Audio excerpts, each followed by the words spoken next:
Greetings, guys. Welcome back to my channel. My name is Monette. This is my channel, Evolve with Monette. For those of you that are new here, I am a professional intuitive empath. It's so good to share energy with you guys today. We're going to jump right into it. Thank you for inviting me in. Come on in, sit a spell, sit a few minutes, let's chat. I saw a fantastic short recently that I wanted to expound upon. And it was a guy who was a therapist who was saying that when you have boundaries and you set firm boundaries for someone, they will always, toxic people especially, people that are not boundaried, people that don't respect your boundaries, will continuously crash up against it, okay? And I experience this all the time in all different ways, from family members to friends to lovers, you name it, okay? So people that are not comfortable with your boundaries will crash up against it and crash up against it. And when they crash up against your boundaries, they're going to hurt their shoulder, they're going to bump their head, they're going to bruise their knee, and then they're going to look at you and said, you hurt me because you see how my voice just dropped out on hurt? You hurt me. They don't even want you to speak about your boundaries. You hurt me, when the truth is that they have crashed into your boundaries. You're not running into them, but you are setting a firm boundary saying, no more friend, no more lover, no more sister, no more brother, no more mother, no more employer, employee, co-worker, bestie, no more. Whatever, whomever it is. And they will continuously crash up against it. And then what will happen is you are now the villain. So then they will start to do smear campaigns and talk about how you said no to them, not talking about whatever happened, in order for you to set those boundaries and to protect yourself completely, okay? So know that that will happen. In my life, when I've set boundaries with people and I've allowed anybody to spin the block with me, it's only a matter of time before they set boundaries. I'm going to give you an example from my life. I had done a lot of work with my sister. I have a video here where I talk in depth about the connection and the relationship. I will try to remember to connect that below. But I did a lot of work with a sister, and this sister is someone I met when I was about 8 years old. And then we were out of each other's life for many years. We met again as adults and then started to integrate. But she always, stayed in contact in light ways, but we were not like incredibly sisterly. She was much older than me and had her own life to whatever degree, but she was always my idol. I loved her. The first day I met her, I loved her. She was my favorite sister. Now, she has cancer currently, stage 4 cancer, and she's been battling, and she's a warrior, and I love her for that. But at some point she started to not treat me well. She started to treat me badly. Again, watch the video if you want to hear the more in-depth story. And I course corrected it, and I put boundaries up, and I would not continue the relationship. And it was a real test for me as an empath, because all I wanted to do was love her and dote on her, because we don't know how much time she has, right? But I also know that I've done too much work on this earth to be treated badly by someone, especially when all I wanted to do is essentially be like a puppy dog at her feet and just love her completely. But she was projecting, and she was feeling a lot of emotions about me and doing weird stuff, and she admitted it too. But I cut her off for about a year, which is precious time, a year and a half or so, when someone has terminal cancer. But I was like, what I'm not going to do is put myself in regression. I'm in therapy, like we all should be to some degree, and I'm not going to put myself in emotional regression because I want you to love me, because I set up boundaries. Now, one of the boundaries that I set up there was that I would no longer, she was very disparaging and rude when she could not get under my skin, and she started talking about my work I do. And what she didn't know is that was kryptonite. That's something, when someone tries to attack my integrity in my work because of the way that I've had to fight, living in the South, coming out of the spiritual closet, all of that stuff. People don't know the depths. I've been in a cult, all that, y'all. If you're new here, come on in. It's a lot. But because of the things that I've had to do to stand firmly to sit here before you, I just talked about this in my other video. Whenever evil eye is moving or not doing what it's supposed to do, this thing has sat here in so many videos and never moved, and lately it's been moving. It's been on the move, guys. I don't know if I'm going to be able to salvage it in this video. Let's see if you're going to cooperate.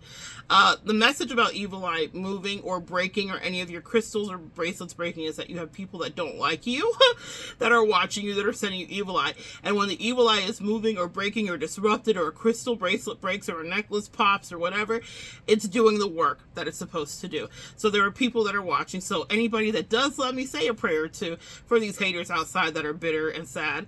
In any case, let's get back to this. And they're bitter and sad because of boundaries. So boundaries, ironically.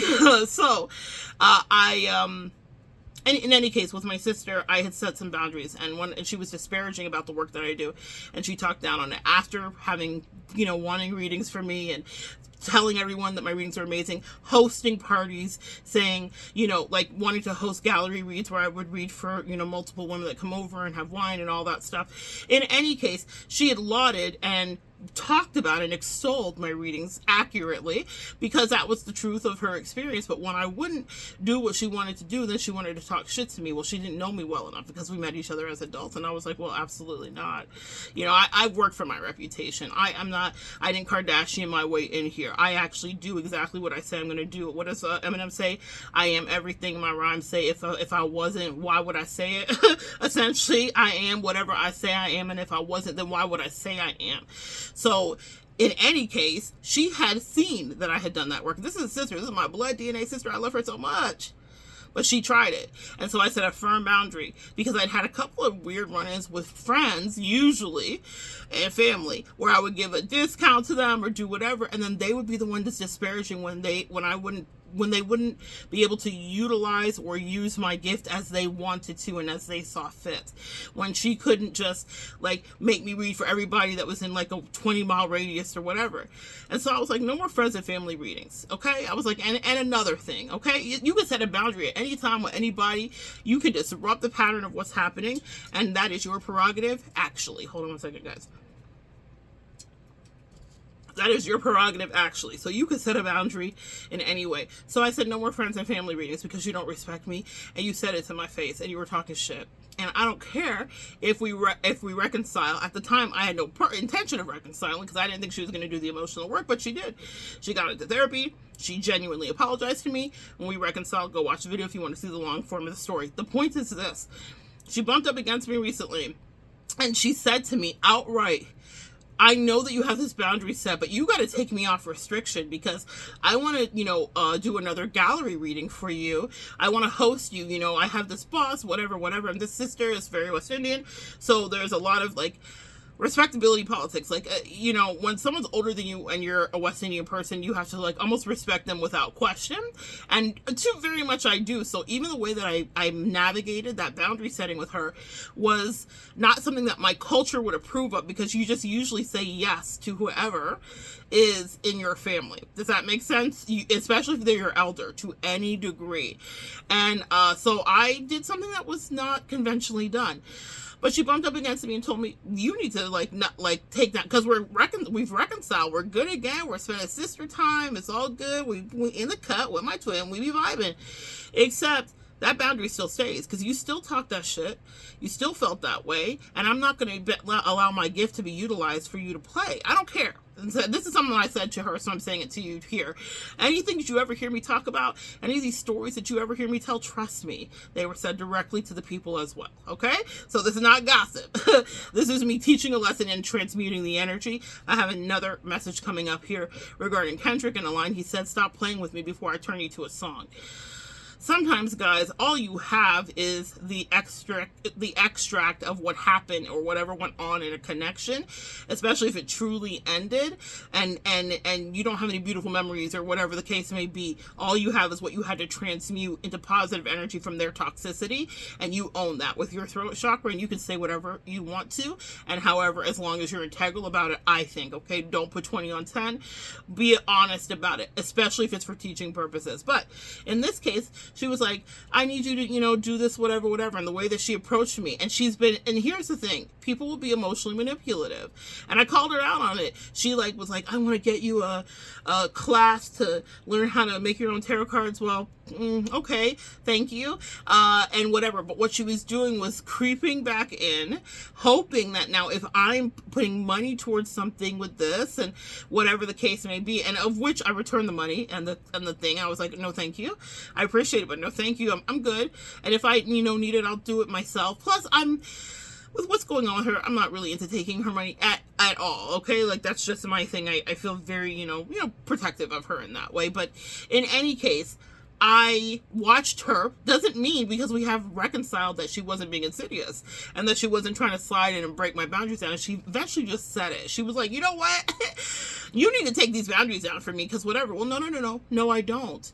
I did take the boundary down regarding us reconciling because you did real work and there was real time and I really got to gather my thoughts and gather my fragments and put myself back together and then assess the situation. But no, I don't. I don't need to do any friends and family anything because people can be incredibly ungrateful and you weren't. And that's it. And that's 20 on 10 for life. We're never going to, for the rest of the life that she's here, the rest of the life I'm here, because let me tell you, don't let terminal cancer fool you. We were both not doing well for a while and I was thinking I might check out before she does. Actually, life is very funny. You never know. Life comes at us quickly.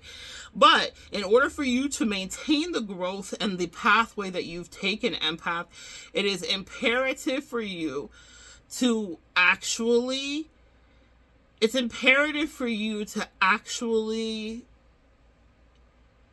hold your boundaries. And it's not the end of the world. Also, when you do the work of setting boundaries, understand that people will try you. They will try to see if they can get back in and get around you. I'm not going to do the gallery reading. I'm not going to do it. I have my many reasons for it.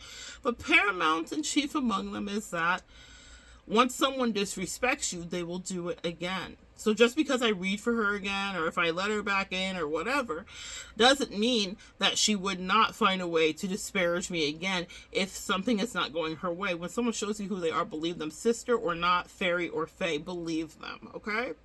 So that's the message that I have for you. Don't let people try to gaslight you that you're hurting them because you're keeping your boundaries firm. Now, this happens to me in every way, girl. I can tell you a million stories. For this year, the way that I've had to set boundaries with people of which I deeply cared for them, but they did not care for me so much. That's a funny thing that you learn as an empath. We're outside giving all this juicy ass love and people are gossiping and slandering and talking shit and disparaging and trying to bring you down and pick you apart. And all you're doing is loving someone with your full heart. When you remove that from them, now they can start to actually learn lessons. Now they can start to embody the karma that you were protecting them from. Another video that I have here, the empath umbrella. When people are loved by us, they are protected. And even if someone is doing something dastardly to your face or disrespecting your boundaries or playing with you, if they are still proximal to you, they are benefiting from the protection by you, okay? So the only thing you can do is to walk away so that they can start to not be enabled, or you won't be being enabled by them. Whatever is happening in the dynamic, take your power back, friend. But you do that by really bringing something to an end and never ever looking back at it again. People don't understand that. It's a funny thing. There's a rap song that says, you saw me put them in the coffin. Why didn't you think I would bury you?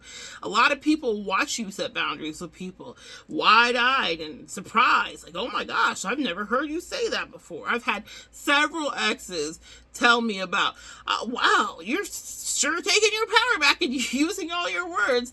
Let me tell you a little trick here, empath watching. Start the clock. As soon as someone says something like that to you, you got about a year, boo, before they're going to be on some trifling BS with you. Maybe they want to test their luck and see what they can get away with and see if they can also slander you and play games with you, play in your face. Maybe they think your gift isn't really gifting, that your clairs aren't clearing, that you can't hear what they're saying, feeling, and doing, what they're gossiping and twittering about with their mother, sister, brother, daughter, friends, but you do. And then bring that shit to an end. The tower is you. You are a lot of people's karma, especially if they don't respect boundaries, especially if they've gotten away with doing repeated toxic behavior for centuries, for eons, for lifetimes.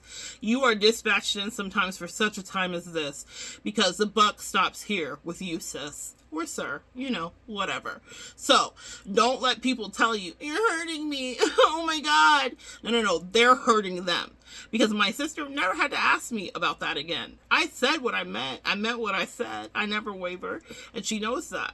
But she wanted to see, well, since we're friendly again, can I topple this boundary? No. You cannot.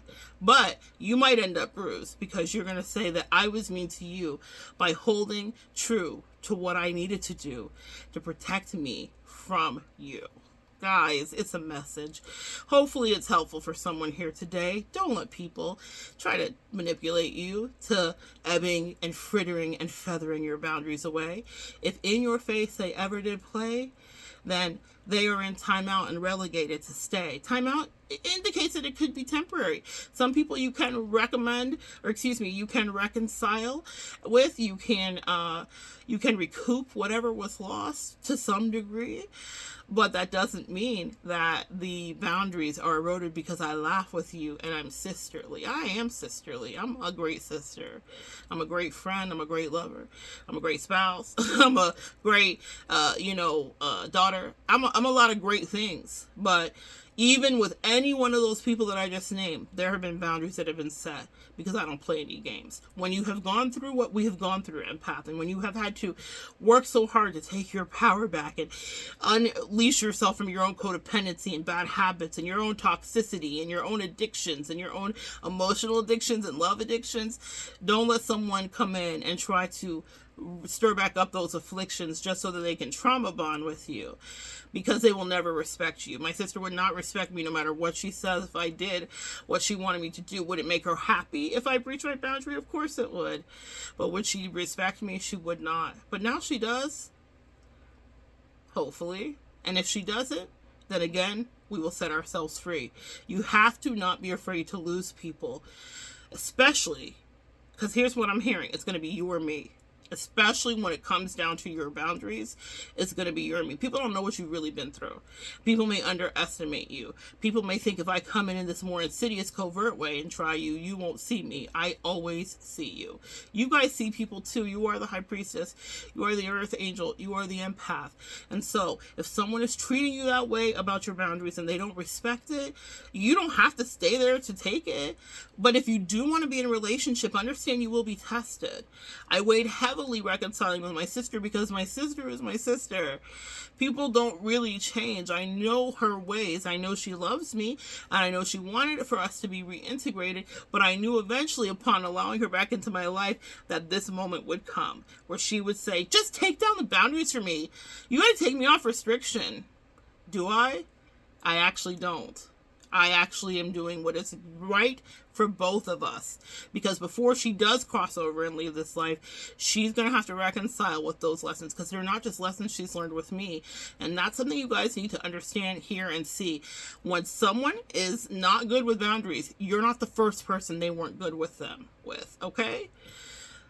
They have done that to other people, or it has gotten in their way in other areas. But again, we are called in sometimes to be the person that is the wall that says, no, we're not going to go past here. You're not going to stall me out. You're not going to romance me out of this. You're not going to limerence me out of this. You crossed the boundary. And that's what it is, sis, my good sis, or sir, or friend, or lover, or whatever, you name it, right? Set your boundaries. They should last for your life. And if someone hurts themselves because they are crashing against you, then that has nothing to do with you. Channeling that song, that's just not my problem. People will say you're cold and callous. They don't know what you had to do to get here to even be that. For them to even call you cold and callous, how much work you had to do to protect yourself and build walls around you. And not walls forever, and not walls that someone can't, walk through when invited. But not people that are going to want to fight it every time you say, no, thank you. Stay right there. We're good. This is the best that I can do. This is all I want to do. This is all I'm called to do, especially for the likes of you, especially after what we've been through. This right here is grace. And that's what I want you to stand in peacefully and know that it's very okay for you to maintain and hold your boundaries. So good sharing energy with you. Come back and join me next time, guys. We'll continue to evolve together.